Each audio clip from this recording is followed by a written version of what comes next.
Amazon Prime Day is here. It comes with promises of big deals online for shoppers. But with economic uncertainty weighing on people's wallets these days, what will the payoff be for the company and perhaps for investors? Let's bring in Tom Forte, Managing Director and Senior Research Analyst at D.A. Davidson. Tom, thanks so much for making time for us today.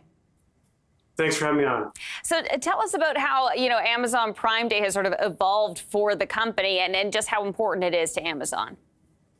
Yeah, so in its first run, Amazon Prime Day was a way for the company to beta test their logistics, their fulfillment centers, to make sure that they were ready for Black Friday, Cyber Monday.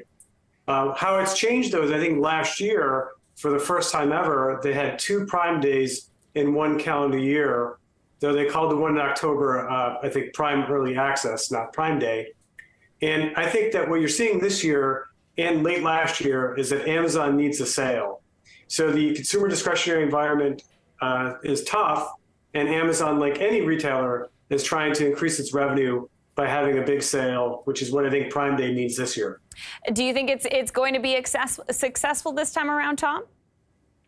It will be successful. The question is, what are consumers going to buy? So I think you may see more consumers buying Amazon branded toilet paper or paper towels or things of that nature, less discretionary items, but still buying from Amazon. So I think it could be successful, but I don't expect to see as strong a sales in apparel, consumer electronics, some of the more discretionary items, given the current state of consumer spending. Yeah, you noted that you think consumers are spending their money on some other stuff right now, Tom. Yeah, so it's basically revenge travel and Taylor Swift, although Beyonce is also doing quite well.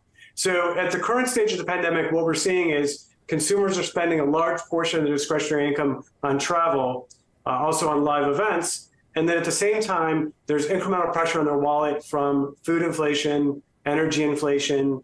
So challenging times right now, even for Amazon. Yeah, I mean, that's interesting. It's kind of funny to think that everybody's money is going towards, going to a concert or what have you. But, there's been,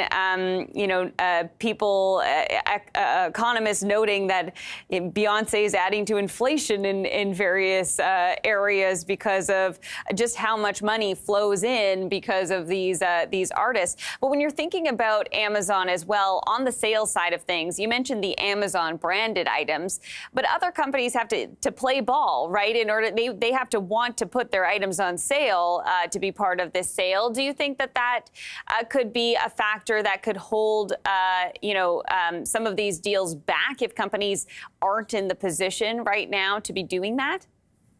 Well, I do think, all right, so the good news, if there is good news / silver lining, is that supply chain costs have come in really significantly.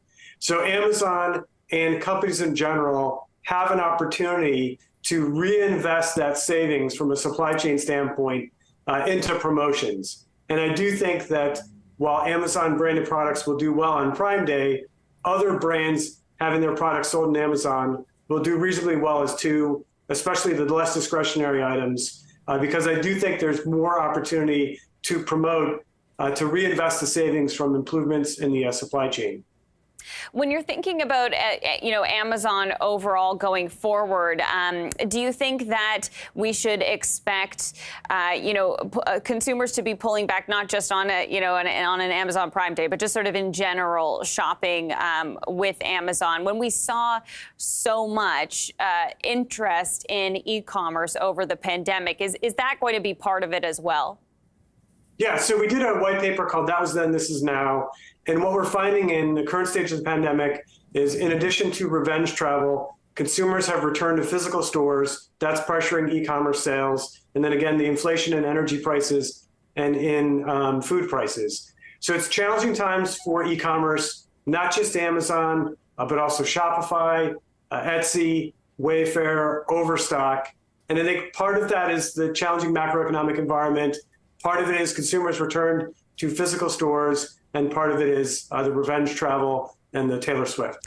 How long of a period do you think we'll sort of go through, in terms of that consumer pullback? It's an excellent question. And the way that I've been thinking about it is, in the early days of the pandemic, consumers spent heavily on consumer electronics and on home-related items. generally speaking, the replacement cycle for consumer electronics can be 2-3 years. So hopefully within a year, maybe a year and a half, you'll see improvement in consumer electronic sales as an example.